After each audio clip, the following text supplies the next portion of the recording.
Hi guys, and welcome to the very first edition of The Skinny On. I'm Rachel Young. It occurred to me that a lot of folks might not know who Rachel Young is, the author of What If You Were Thin, and you guys may want to get to know a little bit more about me, so I wanted to include you in my weekly webisodes of The Skinny On. Each week we'll talk about something new and different, and this being our very first episode, I thought we would talk about guilt. Especially with, just coming off of Halloween, and we've got Thanksgiving and Christmas coming up, and if you live in my house, everything happens in December. My birthday, my wedding anniversary, everything happens in December. And the end of the year is a very stressful time.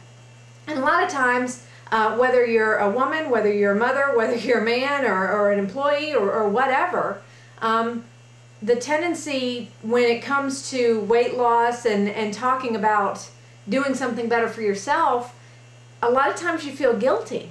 You feel guilty when you're overeating. You feel guilty for wanting to overeat. You feel guilty when you overeat but still want to eat more. And sometimes you'll even compensate for overeating by doing it again, which turns into a very deadly pattern.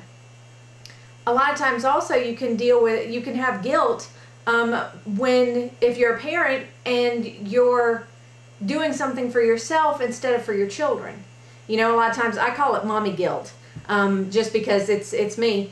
That, if I'm at the gym, I think about, how much time I could be spending with my kids at home, or if I'm at home, I think about how much time I could be spending at the gym, or if I'm working on my business, all the other things that I could be doing with the kids or with my body, and you feel guilt.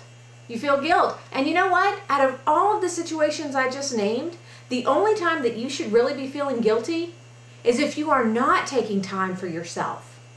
That's when the real guilt should set in. If you are not putting yourself first and you're not taking the time to say, you know what? I can't take care of any of these other people. I can't be a good employee. I can't be a good business owner. I can't be a good anybody if I don't take care of myself first. And that's the most important thing, because you can't be a good parent if you can't even get off the sofa. I've watched morbidly obese people that need help cleaning themselves after going to the bathroom. How is that being a good parent to your kids? It's not. And I've seen folks that are on disability because of their weight. That's not being a good employee. I could never run my business the way that I do now and just go if I had all that weight back on me. And so if I'm at the gym and I start to feel guilty, or if I'm at the grocery store and the kids want something sugary sweet and I say no, and I start to feel guilty, I've got to think about what is really the most important. And what's really the most important is taking the best care of myself that I can, so that I can take care of my family, so that I can be the best that I was put on earth to be. A lot of times people feel bad for my kids because they don't get as much sugary sweet stuff as most kids do. But you know what?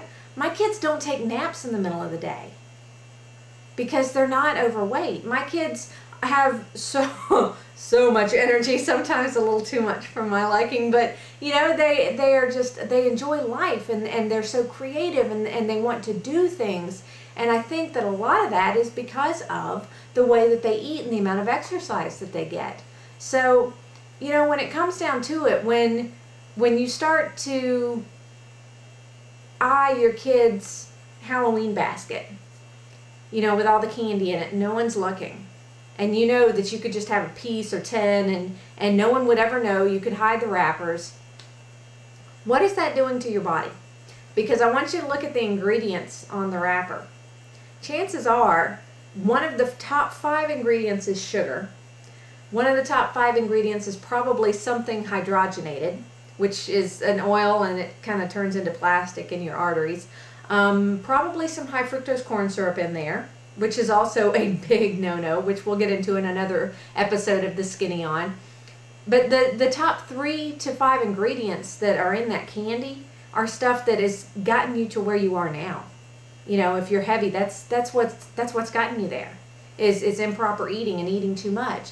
So the next time that you're faced with all of this candy and you could eat it all, I want you to allow yourself to have one piece and then walk away. Allow yourself to have one piece so that you can say, I've satisfied my craving for something sweet, and then walk away. Because you taking care of you is so much more important, so much more vital than anything that's in that Halloween basket, than anything that's on the spread for Thanksgiving and Christmas. You are so important, and you are so worth fighting for, and it's time that you recognize that. So put the guilt to the side, unless you're doing something that you know you shouldn't be, in which case you feel guilty for not taking better care of yourself and you do something about it. Guys, that's all the time I have for today for this episode of The Skinny On. I look forward to seeing you next week, and if you think of a topic that you'd like for me to talk about, please let me know. I'm always listening. You can contact me at Rachel, that's RACHEL, at racheldyoung.com. And if you want to order a copy of my book, you can always go to whatifyouwerethin.com. Thanks again, guys. I'll see you next week.